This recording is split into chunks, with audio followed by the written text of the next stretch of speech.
제가 초등학교를 다니던 시절에 제 마음에 큰 상처를 준 사건이 하나 있었습니다. 그것이 무엇이냐면 저희 반은 그 당시 새학기를 맞이해서 자리 이동을 하겠다 선생님이 말씀하셨습니다. 자리가 이동한다는 것은 짝이 바뀐다는 것을 의미합니다. 당시에 저희 반에서 제가 좋아하고 있던 여학생이 한 명 있었는데 저는 그 여학생과 짝을 이뤄 한 책상을 사용하기를 원했습니다. 그런데 할렐루야, 놀랍게 하나님께서 어떻게 그 많은 아이들 중에 저와 그 친구를 짝으로 이어주셨습니다. 저는 그 자리에 앉아서 먼저 자리를 정돈하고 여러 가지 제 물품들을 깨끗이 정리한 후에 그 아이가 오기를 기다리고 있었습니다. 그런데 제 짝이 된 여학생이 제 옆자리에 앉자마자 저를 보더니 대뜸 필통에서 펜 하나를 꺼내들고 이렇게 말했습니다. 지금부터 내가 긋는 이 선을 넘어온다면 너는 선생님께 내가 잃을 것이다, 이렇게 말했습니다. 그 여학생은 너무나 잔인하게 제가 보는 앞에서 저와 그 학생 사이에 검은색 진한 선을 긋고 그곳으로 절대 넘어오지 못하게 말을 한 경험을 했습니다. 그렇게 저는 결코 넘을 수 없는 선을 중간에 두고 한 학기를 외롭게 시간을 보냈던 기억이 있습니다. 여러분, 이처럼 선이라는 것은 서로를 구분짓고 분리시키는 일에 사용되기도 합니다. 서로 함께하지 못하게 영역을 나누고 그곳을 넘어가지 못하게 만드는 것이 바로 선입니다. 그런데 오늘 저희가 함께 살펴볼 말씀 속에는 바로 이 갈라져 있는 선을 넘어오는 하나님의 이야기가 그려져 있습니다. 오늘 우리가 함께 읽은 말씀 마태복음 1장 23절 말씀을 통해서 하나님께서 우리의 선을 넘어오신 그 사건의 은혜를 함께 나누기 원합니다. 여러분 잘 아시다시피 성경의 창세기를 보면 태초에 하나님께서 천지를 창조하시고 에덴 동산에서 아담과 하와와 하나님이 함께 하셨습니다. 하나님께서는 이 에덴 동산에 하나님과 함께하는 복을 누리게 하며 그 안에서 인간과 친밀하게 교제하셨습니다.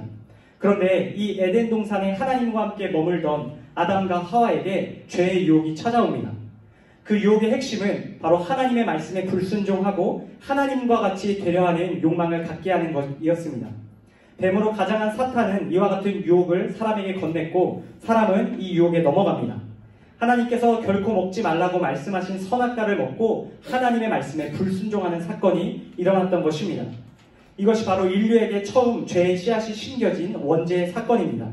그리고 바로 이 죄의 사건으로 인해서 사람과 하나님 사이에는 진한 선이 그어지게 되었습니다. 죄라는 진한 선은 더 이상 하나님과 인간을 함께할 수 없게 만듭니다.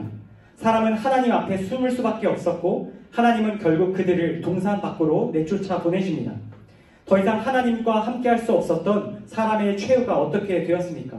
여러분 잘 아시다시피 하나님과 분리된 인간은 죽음을 당할 수밖에 없었습니다. 에덴 동산 밖으로 쫓겨난 아담과 하와는 평생을 고생하며 죽음으로 향할 수밖에 없었습니다. 에덴 동산 안에서 하나님과 함께할 때는 인간에게 영원한 생명이 허락되어 있었습니다.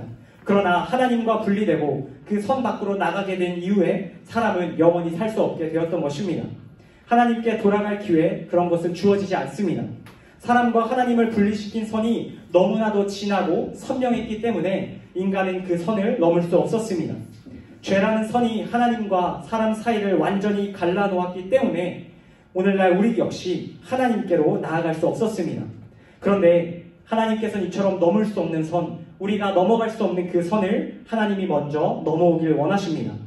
우리가 어떠한 방법과 수고와 공로로도 넘을 수 없었던 그 죄라는 강한 선을 하나님께서 오늘 본문 말씀을 통해 넘어오고 계심을 말씀하고 계십니다.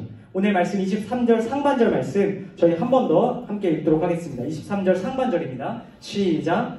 보라, 처녀가 잉태하여 아들을 낳을 것이요 그의 이름은 임마누엘이라 하리라 하셨으니. 아멘. 하나님의 아들 독생자 예수 그리스도께서 자신을 임마누엘이라 소개하십니다. 임마누엘, 여러분 잘 아시다시피 23절 하반절에 이렇게 소개합니다. 제가 읽겠습니다. 이를 번역한즉 하나님이 우리와 함께 계시다 함이라. 예수님의 이름이 임마누엘이라는 이름 안에는 하나님의 놀라운 계획이 담겨 있습니다. 죄로 인해 하나님과 인간 사이에 넘을 수 없었던 그 선을 하나님께서 인간의 몸을 입고 넘어오시겠다, 그 약속이 담겨 있는 것입니다. 예수님은 하나님 자기 자신이십니다.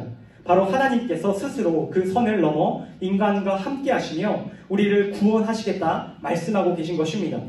성육신이라는 사건은 놀라운 사건입니다. 넘을 수 없는 선을 넘어 우리와 같이 되신 예수님의 모습을 기억해야 합니다. 하나님의 놀라운 겸손과 사랑의 모습이 바로 예수님을 통해 우리에게 계시되었습니다. 바로 그 임마누엘을 하나님께서 오늘 이곳에 있는 저와 여러분과도 함께하고 계십니다.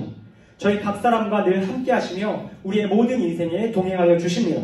좋을 때나 나쁠 때나 기쁠 때나 슬플 때나 언제 어디서나 하나님께서는 우리와 함께하시며 우리를 인도하시는 임마누엘의 하나님이 되십니다. 삶 가운데 힘들고 지친 순간이 찾아올 때마다 외로움을 느끼는 그 순간마다 임마누엘의 하나님을 기억하시는 저와 여러분 되시길 간절히 소망합니다. 제가 마지막으로 한 가지 짧은 재미있는 이야기 들려드리고 말씀을 맺습니다. 예전에 인터넷에 화제가 된 사진이 하나 있습니다. 첫 번째 사진 보여주세요. 바로 배우 공유 씨가 어떤 여배우와의 장면이 한 앵글 안에 잡힌 사진인데 이슈가 됐던 부분은 요 앵글이 아니라 요 밑에 앵글이었습니다. 하나 더 넘겨주세요. 자세히 보니까 공유 씨와 이 여배우가 한 앵글 안에 굉장히 아름답게 자리하고 있었는데 알고 보니 이 공유 씨가 매너다리, 다시 말해 다리를 쫙 벌려서 자기의 키를 한참 낮춰서 그 여배우와 같은 앵글에 아름답게 위치하고 있었던 것입니다. 사람들은 이 공유의 찢어진 다리, 어떻게 보면 굉장히 우스꽝스러울 수도 있는 그 팔자 모양으로 찢어진 다리를 보며 정말 멋있다, 매너 있다 이렇게 말합니다. 여러분, 저는 이 공유의 다리를 보며 이 공유의 다리와 비교할 수 없이 귀하지만 예수님의 성육신의 사건이 기억났습니다. 예수님은 우리와 한 앵글 안에 들어오시기 위하여 우리와 같이 인간이 되시고 우리와 함께 하시는 길을 선택하셨습니다. 그리고 더 나아가 십자가를 대신 지시고 우리를 대신하여 죽으실 뿐만 아니라 우리에게 영원한 생명을 허락하여 주셨습니다. 바로 그 임마누엘의 하나님 예수님을 우리가 다시 한번 기억하는 이 밤 되기를 간절히 소망합니다. 거룩한 주일 겸손의 모습으로 우리 가운데 찾아오신 그 선을 넘으시고 우리와 영원히 함께 하시는 영원한 생명을 다시금 허락하시는 그 주님을 의지하며 오늘 맡겨진 사역도 힘있게 감당하는 저와 여러분들 다 되실 수 있기를 주님의 이름으로 간절히 축복합니다.